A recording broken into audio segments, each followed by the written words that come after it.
Mitch. Well, if it ain't Badass Rossetti. Now I want to see how good you can fight for your patch. The local street gang made the mistake of stealing my hog. Probably because of some machismo thing or something. Me and the boys would go over there and teach them a lesson in respect and all. Damn it. Anyways, then I got to thinking. This would make a good initiation for you. You get my bike back, you can tell Paul he's got his security. Come on! Come on. I like the amount of effort that he puts into playing that pinball machine, because really, there's no reason to be jerking around like that all over the place and, getting fluids everywhere. But, that also reminds me of, like, in movies, when you have characters sitting on a couch and playing, like, video games, and they just smash the controllers, pressing a whole bunch of buttons when there's no reason to do that. They're, like, playing Tetris or something, but they're, running around all over the place with their controller. But anyways, that's off topic. What we gotta do in this mission is get Mitch Baker's bike back from a local gang, and we're going to use this staircase to act as a ramp to launch us into the area that holds this gang and Mitch Baker's bike. And you like that fecal matter right there? That's some fine quality stuff. And that was unintentional doing the rotations and stuff, but it's intentional because I didn't want to go directly off of the ramp, because it's like a bastardized OCD type of thing, where I want to do all of the stunt jumps in the same part and stuff.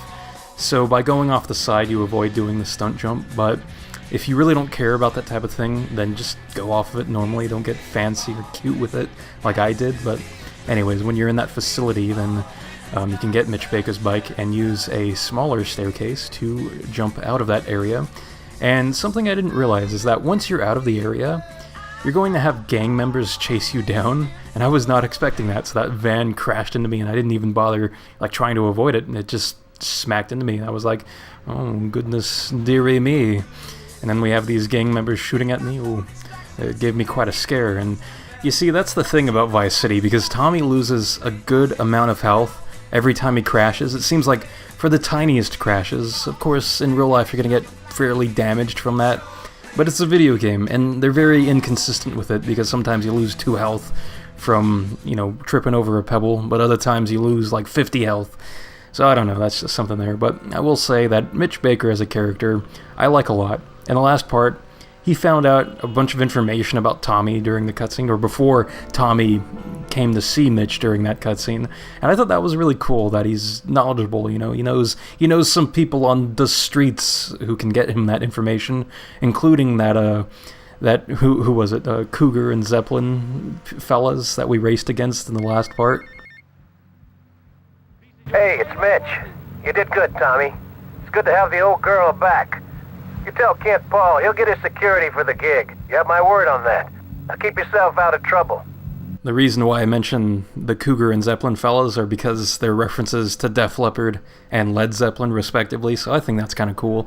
And ooh, Def Leppard. How sad. Anyways, though, that completes this part. In the next part, we'll finish off Love Fist's mission strand by doing the mission publicity tour, so until then, I'll see you next time.